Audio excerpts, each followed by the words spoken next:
नमस्कार विद्यार्थी मित्रांनो. आज आपण इयत्ता 7वीमधील मराठी विषयातील पंडिता रमाबाई हा पाठ अभ्यासणार आहोत. मागील पाठात आपण पंडिता रमाबाई यांचा अभ्यास केलेला होता. आता आपण त्यांच्या पुढील पाठातील काही पॅराग्राफ आहे ते आपण बघणार आहोत. रमाबाईंची कन्या मनोरमा परदेशातून ब्रेल लिपी शिकून आल्यामुळे अंध स्त्रियांच्याही शिक्षणाची सोय झाली. पंडिता रमाबाईंनी मुक्ती मिशनची स्थापना केली. मुक्ती मिशनमध्ये जुजबी शिक्षण देऊन मुलींना स्वावलंबी करत असतानाच रमाबाईंनी एक लहान उद्योग व्यवसाय सुरू केले होते.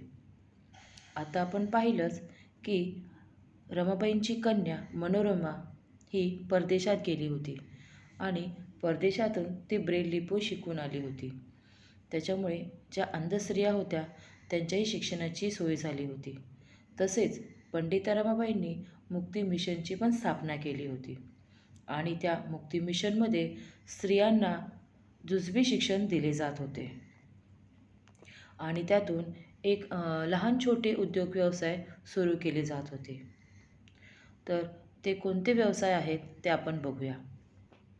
केळीच्या सोपट्यापासून टोपल्या बनवणे, वाखाच्या दोऱ्या वळणे, वेताच्या खुर्च्या विणणे, लेस, स्वेटर, मोजे विणणे, गाई बैलांचे खिल्लार, शेळ्या मेंढ्यांची चरणी, म्हशींचा गोठा, दूध दुभते, कुक्कुटपालन, सांडपाणी मैल्यापासून खत, भांड्यावर नावे घालणे, भांड्यांना कलही करणे, हातमागावर कापड, सतरंजा विणणे, घाण्यावर तेल काढणे, छापखान्यातील टाईप जुळवणे सोडवणे, चित्र छापणे, कागद मोडणे, पुस्तक बांधणे, दवाखाना चालवणे, धोबीगाम असे कितीतरी प्रकारचे उद्योग स्त्रिया करत होत्या.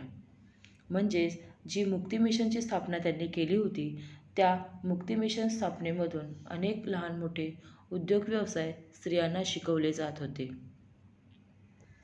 पुढे आपण बघूया. ही त्या काळी फारच नवलाईची गोष्ट ठरली.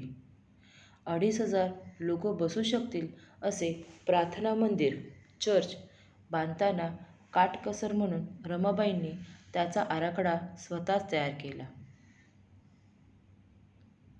आणि डोक्यावर विटांचे घमेले बांधून बांधकामाला हातभारही लावला. कुठलेही काम करण्यात त्यांनी कधीच कमीपणा मानला नाही. श्रमप्रतिष्ठेचा धडा त्यांनी आपल्या कृतीतून आश्रमातील मुलींना नेहमीच दिला. म्हणजे बघा की रमाबाईंनी स्त्रियांसाठी मुक्ती मिशन एक संस्था स्थापन करून त्यातून अनेक स्त्रियांना उद्योग व्यवसाय चालवण्याची संधी दिली होती आणि त्याचप्रकारे त्यांनी त्या काळी त्यांनी एक प्रार्थना मंदिर उभारले होते आणि ते प्रार्थना मंदिर एवढे अफाट होते की त्यात 2,500 लोक बसू शकतील अशा प्रकारचे प्रार्थना मंदिर त्यांनी उभारले होते आणि त्याचा आराखडा स्वतः रमाबाईंनी आखला होता. आणि तेवढेच नाही तर ते डोक्यावर विटाचे घमेले घेऊनसुद्धा कामाला हातभार लावत होते. म्हणजे कुठल्याही कामाला कमीपणा नाही असे त्यांचे मत होते. म्हणजेच काय तर त्यांनी श्रमप्रतिष्ठेला कमीपणा लेखला नाही. हा आपल्याला या कृतीतून अभ्यासाला मिळतो. पुढे बघूया. रमाबाईंचे आयुष्य म्हणजे संघर्षाची आणि संकष्टाची एक दीर्घ साखळी होती. पण त्या खचल्या नाहीत. स्त्रीचा एक व्यक्ती म्हणून विचार आणि विकास करू पाहणाऱ्या पंडिता रमाबाई या एक सहस्त्रकातील एकमेव कर्मयोगिनी व सतशील साध्वी होत्या. त्या अशा सूर्यकन्या होत्या.